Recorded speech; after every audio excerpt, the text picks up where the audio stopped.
балалар. Отырыңдар. Балалар, бүгін біз сіздермен математика сабағын бастаймыз. Сабағымызды бастамас бұрын барлығымыз ынтымақтастық атмосферасын құрып алайық. Қане барлығымыз орнымыздан тағдарды шетке ақырын шығамыз. Ал дайындамыз.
Rahmet ballar, al oturağımız.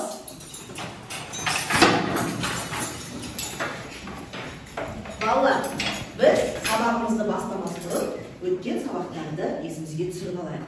Қазір біз сіздермен әр топтан 4 оқушы ортаға шығамыз. Қадам жаса әдісі арқылы біз өткен сабақты есімізге түсіреміз. Бірінші топтан Әмір келе ғой. Екінші топтан Азиза келе ғой. Үшінші топтан Аяру келе ғой. Төртінші топтан Ерғанат келе ғой. Кішкене артқа тұрамыз. Артқа тұрамыз. Жақсы. Қазір мен сіздерге өткен тақырып бойынша сұрақтар қоямын. Сіздер соған қадам жасау арқылы жауап бересіздер. Жақсы ма? Ал Әмір, тыңдай ғой. Мұқият тыңдай ғой. Әмір, ұзындықтың өлшем бірлігін атай қойшы. Алдыға қадам жаса. Сантиметр, метр. Тамаша, тамаша. Мені қатты қуанттың, тамаша. Азиза, келесі сұрақ сізге. 72 мен 5-тің қосындысын атай қойшы. 77. Тамаша, жарайсың. Өте жақсы, тамаша. Келесі, Аяру, саған сұрақ. 60 пен 4-тің айырмасын атай қойшы. Алдыға жылжи ғой. 56. Орында тұра ғой. Жақсы, тамаша, өте жақсы. Ерғанат, сізге тапсырма. Сіз мына заңдылықтарды жалғастырып беріңізші маған. Қадам алдыға қадам жасаңыз бірінші. Енді заңдылықтарды жалғастырып беріңіз. 67 заңдылық, 67 мен 60-тың арасындағы заңдылық қанша? 7. Келесі. 60 пен 53-тің ортасында 7 заңдылық. 53 пен 46-тың 7 заңдылық. Жақсы, ары қарай жалғастыра ғой. 46 мен 39.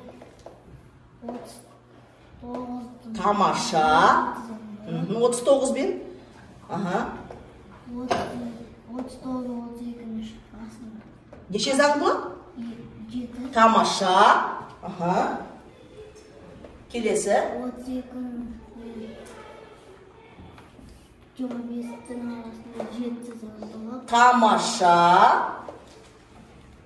25 пен 18-тің арасында 7 заңдылық. Тамаша, өте жақсы, орынға келе ғой. Өте жақсы, тамаша, керемет. Жақсы балалар, орындарыңызға отыра қойыңыздар. Жақсы балалар, олай болатын болса, бүгінгі жаңа сабағымыз сабағымызды бастаймыз. Бүгінгі біздің жаңа сабағымыздың тақырыбы сандарды рим цифрларымен жазу. Бүгінгі сабақта сіздерді меңгеретін мақсаттарымыз 12-ге дейінгі сандарды рим цифрларымен жазуды және оларды оқуды үйренесіздер. Олай болатын болса барлығымыз оқулығымызды ашамыз. Барлығымыз оқулығымыздың 100-ші бетін ашамыз. 50-ші сабақ. Барлығымыз бірінші оқулықпен жұмыс жасаймыз. Бірінші есепке назар аударамыз. Дәптермен жұмыс. Бірінші есепті біз қазір дәптерімізге орындаймыз. Бүгінгі дәптерімізді ашамыз. Бүгінгі күнді жазамыз.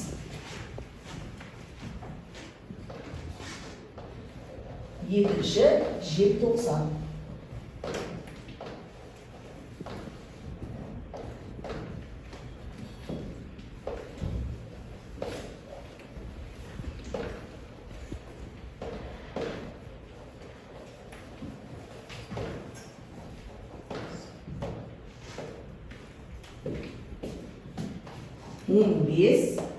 Он 18 сандарын әдемілеп дәптерімізге көркем жазып шығамыз. Асықпаймыз, дәптерімізді қиғашынан қоямыз, иығымызды тік ұстаймыз. Жазуымызды әдемілеп, тор көзден шығармай әдемілеп жазамыз.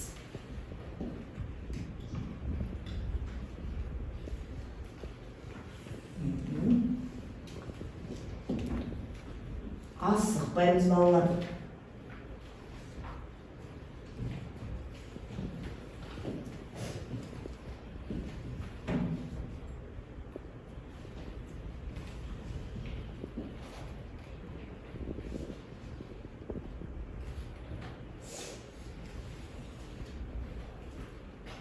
Тор көзден шығармаймыз. Тор көзден шығармаймыз.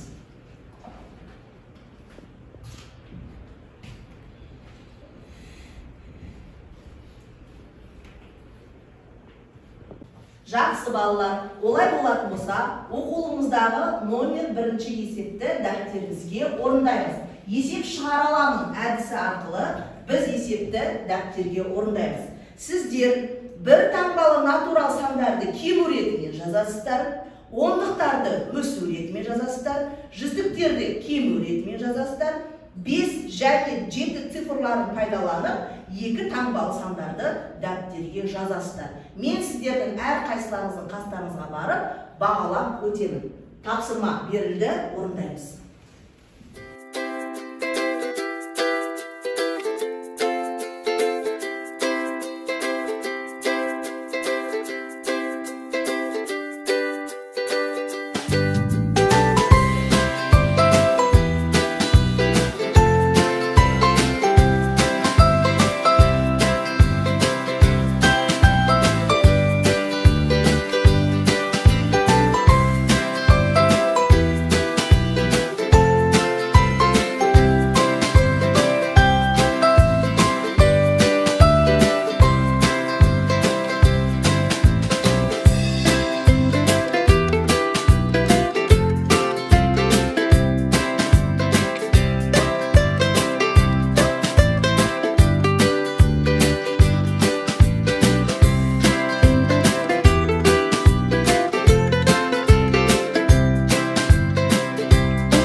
Есепті шығарып болсақ, қане есептің жауабын оқиық.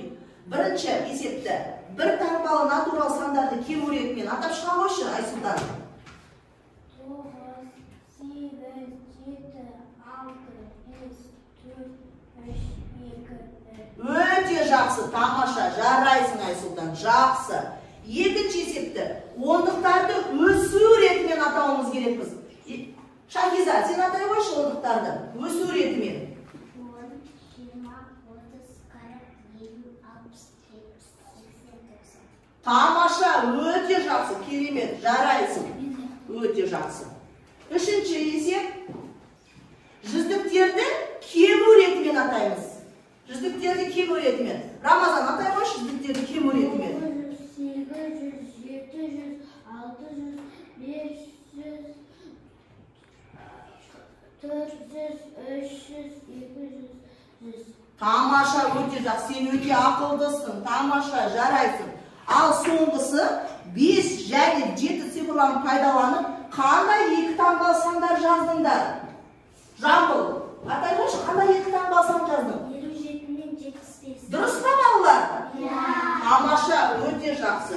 Сен мені қатты қуанттың, өте жақсы, тамаша, жарайсыңдар.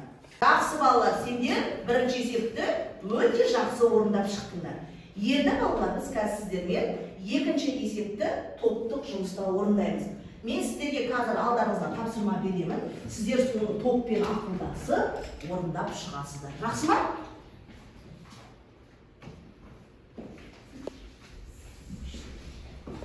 Сандарды рим цифрларымен не істейсіздер? Жазасыздар. Мен сіздерге қазір уақытты белгілеймін. Әлі бастамаймыз. Мен сіздерге қазір уақытты белгілеймін. Құм сағат толған кезде сіздер тоқтатасыздар. 1, 2, 3.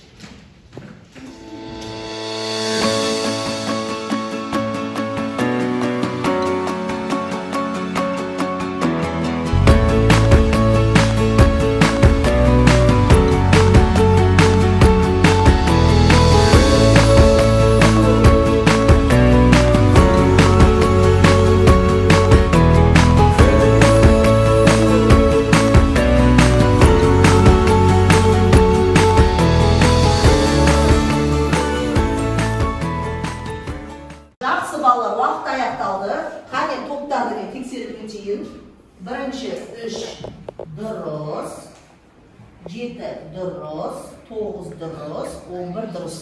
Өте жақсы, тамаша. Бірінші топ өте жақсы, сіздерге медаль.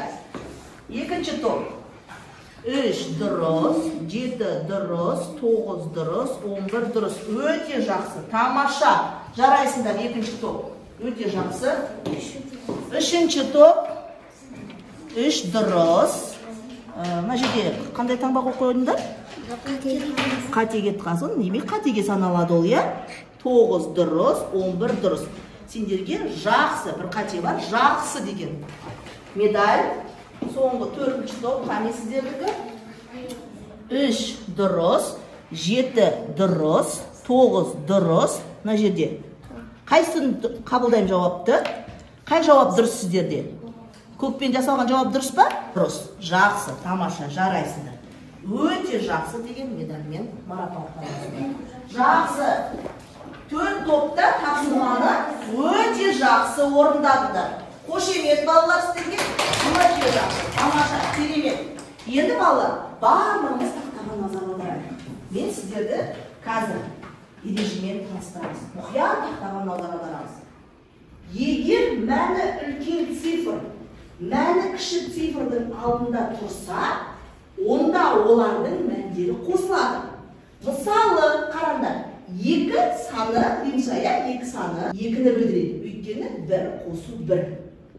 3 саны нешені білдіреді екен? 3-ті білдіреді екен.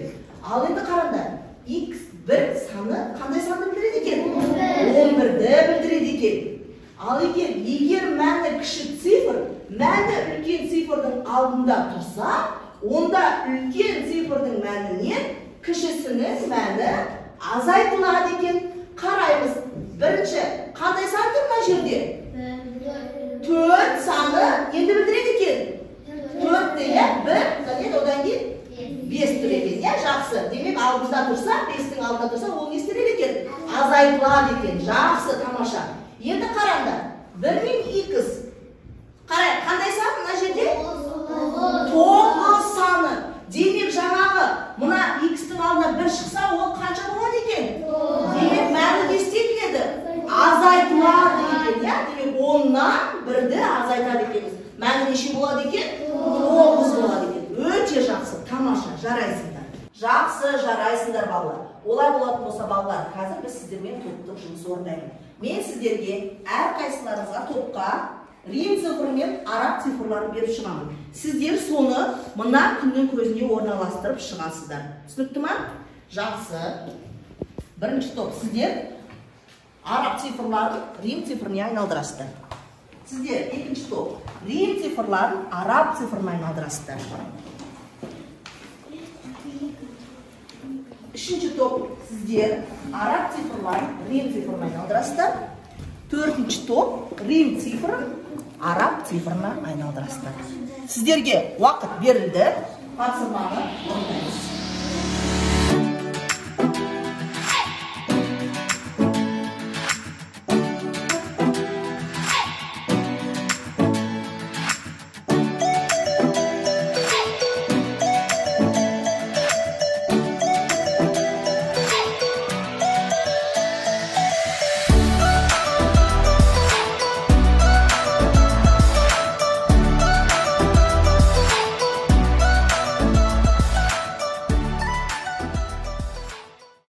Сіздерге берілген таяқшалардан сандарды құрастырасыздар. Қазір мен сіздерге қандай сан құрастыратынын айтамын. Берілген таяқшалардан.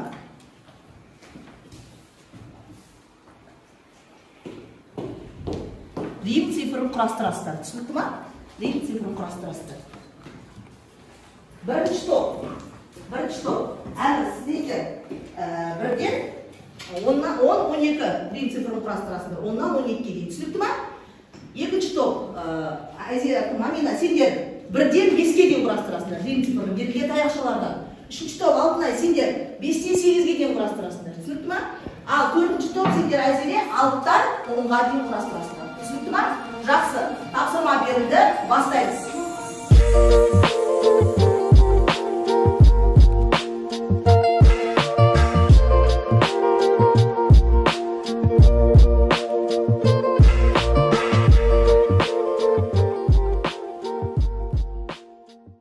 Жақсы балалар, олай болса топтық жұмысты аяқтап, қане, бірінші топ. Ал сіздер әмір атап шыға қойшал.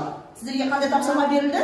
Мынау араб сандары. Біз оған рим цифрларын құрастырып. Тамаша, ал атап шыға қой, ал қайсы? Қайсы ал? Бір атап шыға. Мынау 2. Мынау 3.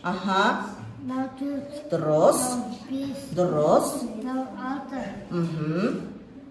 Мынау 7. Дұрыс. Мынау 8. Дұрыс. Мынау 9, мынау 10, мынау 11, мынау 12. Тамаша, өте жақсы. Жақсы, тамаша әмір, жарайсың. Ал көрген саған қандай тапсырма берілді? Бізге рим цифрлары 12-ге шейін. Бізге мынау 10. 12. Өте жақсы, тамаша. Мен сені мақтан етемін көргем, тамаша. Ал екінші топ. Екінші топтан бізден Амина атап шыға ғой, ал. Сізде ішінде қандай нелер беріліп тұр? Рим цифрлары. Сендер? Біз оның сыртына арабша цифрларын. Араб цифрларын орналастырасың. Өте жақсы. Ал атап шыға ғой. Қайсы? Тынышталамыз, топ бір-бірімізді тыңдаймыз. 1, 2, 3, 4. Дұрыс. Дұрыс. 6, 7. Дұрыс. 8. Дұрыс.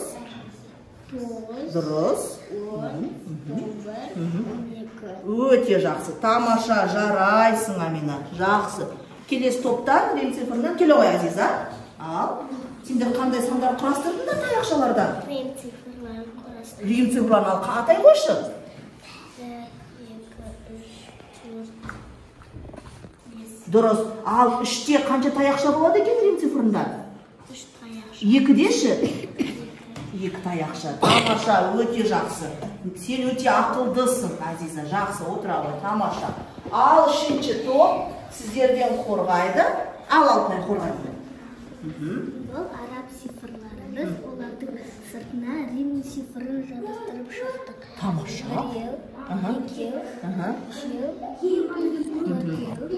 5, 6, 7, 8, 11, 11, 12. Тамаша, өте жақсы. Тамаша, жарайсың, Алтынай. Керемет. Ал сендер үшінші топ таяқшалардан қандай сандар құрастырдыңдар? Қандай цифрлар? Рим цифрлары Рамазан атай қойшы ал. Қайсы? 5, Аха. Дұрыс. 7, 8. Дұрыс. Нешеден бастап құрастырдыңдар? 5-тен бастап 8-ге. Өте жақсы, тамаша. Мен сені мақтан етемін, Рамазан. Тамаша. Келесі 4-ші топ. Бізде 4-ші топтан ал Айзере сен өзің қорғай қой. Мынаның ішінде Рим цифры, бұның сыртына араб цифрын құрастырдық. Тамаша, ал атап шыға қойшы. Мынау 1, 2, 3, 4, 5, 6, 7, 8, Дұрыс. 9, 10, 11, 12. Тамаша, өте жақсы, тамаша. Сен өте ақылдысың, Айзере. Жақсы. Келесі. Шахиза, келе ғой ал. Сендерге қаншадан бастап бердім мен Рим цифрларын құрастыруға таяқшалардан? 6-дан 10-ға дейін. 6-дан 10-ға дейін. Ал жақсы, ал құрастыра ғой. Ал құрастыра ғой. 6, Дұрыс. 7, Дұрыс. 8, 10. Ой, бұл сіздерге 9-да таяқша жетпей қалыпты, иә? Жақсы. 6, 7, дұрыс. Мынау қанша? 8, мынау 10. Тамаша, жарайсың. Сен өте ақылдысың, Шахиза. Тамаша. Қошемет. Барлық 4 топта тапсырманы өте жақсы орындады. Мен сендерді мақтан етемін. Жақсы балалар. Ал балалар, кішкене шаршап қалды, иә? Тапсырмалар орындаймыз деп. Кішкене сергіту сәтін орында жүрейік. Қане барлығымыз қазір нейро жаттығуды орындаймыз.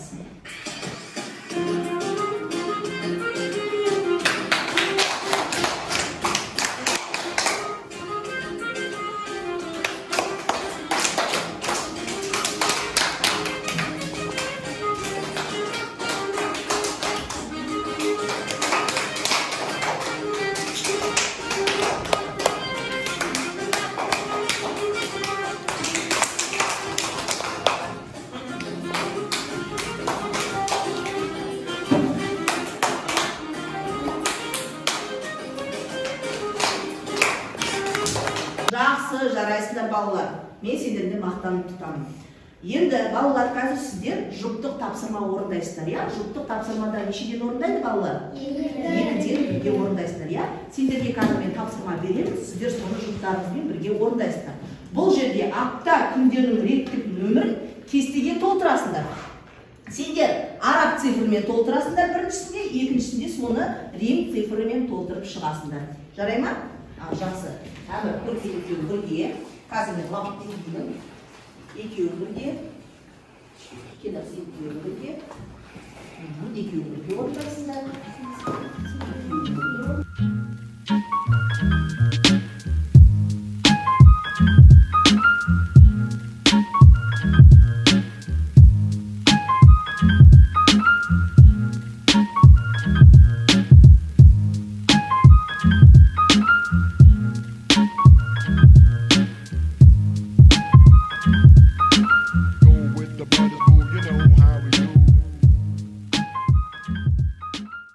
Жақсы, уақыт аяқталды балалар. Олай болатын болса, жұптық жұмысты тексереміз. Бірінші топтан Нүрия мен Жамбыл келіңіздер ортаға. Сіздердің орындаған тапсырмаларыңызды тексерейік. Жақсы, беріп тұрамыз, жабыспаймыз, иә? Беріп тұрамыз, ал. Сіздер бірінші апта күндер атап шығыңыздар. Дүйсенбі, сейсенбі, сәрсенбі, бейсенбі, жұма, сенбі, жексенбі. Жақсы, Жамбыл атап шық, араб цифрымен атап шықшы ал. Осы күндер араб цифрымен. 1, 2, 3, 4, 5, 6, 7. Жақсы. Ал енді сіздер екінші қатарда қандай цифрмен жазыңыздар бұларды, апта күндерін? Рим цифрын. Қане оқушыларға көрсетейікші, дұрыс жазып ба? Қане оқушылар тексерейікші? Дұрыс па? Қарайықшы. Бірі дұрыс па? 2, 3, 4, 5, 6, 7, дұрыс. Өте жақсы. Сіздер тапсырманы жұпта дұрыс орындапсыздар. Келіңіздер. Кел. Мен сені мақтан етемін, Жамбылны. Сізге мен сені мақтан етемін. Келесі тапсырма балалар сіздерге жеке жұмыс беріледі. Мен сіздерге қазір араб цифрын тақтаға жазамын. Сіздер мына қағазға 1-ден 12-ге дейін Рим цифрын жазасыздар. Түсінікті ма? Жеке жұмыс. Әрқайсыны жеке жазамыз. Әлі ештеңе жазбаймыз. Мен тақтаға жазамын. Сіздер осыған орындайсыздар. Барлығымыз бері қараймыз. Мен сіздерге араб цифрларын жазып шығамын. Сіздер жеке-жеке рим цифрын жазасыздар. Тапсырма берілді. Бастаймыз.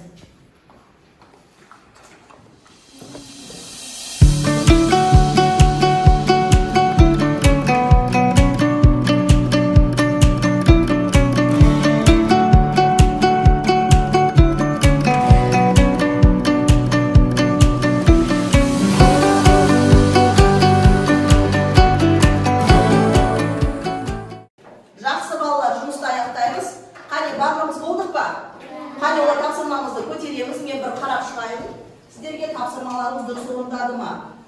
Нұрия, дұрыс, Жамбыл. Жақсы, өте жақсы, Көркем. Жақсы, 5, 6, 7, 8, 9, 10, 11, 12. Дұрыс әмір, тамаша. 1, 2, 4, 5, 6, 7, 8, 9, 10, 11. Тамаша. Амина. 1, 2, 4, 5, 6, 7, 8, 9, 10, 12. Дұрыс. Азиза 3, 6, 7, 8, 9, 10, 12. Өте жақсы, керемет. Рамазан 2, 3, 4, 5, 6, 7, 8, 9, 10, 12. Өте жақсы. Тамаша 2, 3, 4, 5, 6, 7, 8-де қателескен. 8 дұрыс. 9, 10, 12. Дұрыс. Кішкене маркерін күрескетті, е? 3, 4, 5, 6, 7, 8, 9, 10, 12. Өте жақсы. Тамаша. 3, 4, 5, 6, 7, 8, 9, 10, 12. Жақсы, тамаша, жарайсыңдар. 3, 4, 5, 6, 7, 8, 9, 10, 12. Жақсы, өте жақсы. 3, 4, 5, 6, 7, 8. Жақсы аяру, керемет, тамаша. 3, 4, 5, 6, 7, 8, 9, 10, 12. Жақсы, қош емет, мен сендерге риза болып тұрмын балалар. Сендер барлық бірден бастап 12 дейді рим цифрын барлықтарын өте тамаша орындап шығыпсыңдар. Қош емет, жарайсыңдар, керемет. Жақсы балалар, олай болатын болса, қане балалар, біз сіздермен қазір шығармашылық тапсырма орындаймыз. Мына жерде бір шиді жылжыту арқылы біз есепті шығарамыз. Қане, біздер Көркем келе ғой, бірінші топтан, одан кейін үшінші топтан Аяу келе ғой. Қане, бір шиді жылжыту арқылы есепті шығарамыз. Кішкене ойланамыз. Бір шиді жылжыту арқылы, я? Мынаған қарай жылжып кетіпті. Жақсы, ойланамыз. Бір шиді ғана жылжыту арқылы. Ойланамыз. Қазір шығарады, Көркем шығарады.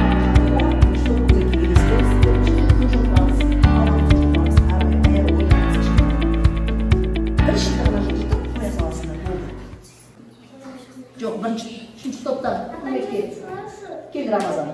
Қара Аяу, қалай жылды? Көмек түседі саған. Дұрыс, сонда қанша болды? Айта қойшы. 6-ға қосамыз 4-ті тең 10. Молодец, тамаша, керемет, жақсы, отыра ғой, тамаша, отыра қойыңдар. Ал, Көркем, сенде қалай болды? Сен қайсын жылдық көрген ма? Жоқ, қате сенікі. Қате, Көркемге көмектеседі. Айсына келе ғой. Көркемге көмектесе ғой. Бір шиді жылжыту арқылы. Ал енді оқи ғой саныңды. 3 қосу 2 тең 5. Дұрыс па балалар? Дұрыс, өте жақсы, жарайсың, тамаша, отыра ғой. Жақсы балалар, осымен бүгінгі сабағымыз аяқталды. Бүгінгі сабақ сіздерге ұнады ма? Біз рим цифрын түсіндік па? Қане, бағалап өтейікші? Ұнады, я? Барлықтарға ұнады ма? Түсіндік па?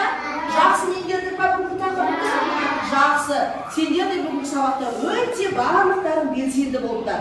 Енді мен сіздерді әр топты медальмен марапаттасам деймін. Бірінші топ. Жақсы, сендерге өте жақсы. Барлық топта өте жақсы қатысты. Сіздерге жаңағы бірінші орын, молодец, жақсы, тамаша. Сіздерге де медаль, бірінші орын. Жақсы, үшеуінде жақсы қатыстыңдар, өте жақсы қатыстыңдар. Сіздерге де сабақта өте жақсы болдыңдар. Төртінші топ. Төрт топта өте жақсы, керемет, белсенді қатыстыңдар. Рахмет сендерге балалар. Осымен сабағымыз аяқталды. Егер тапсырма 101-ші бет, 8-ші есеп. Жақсы, сау болыңыздар.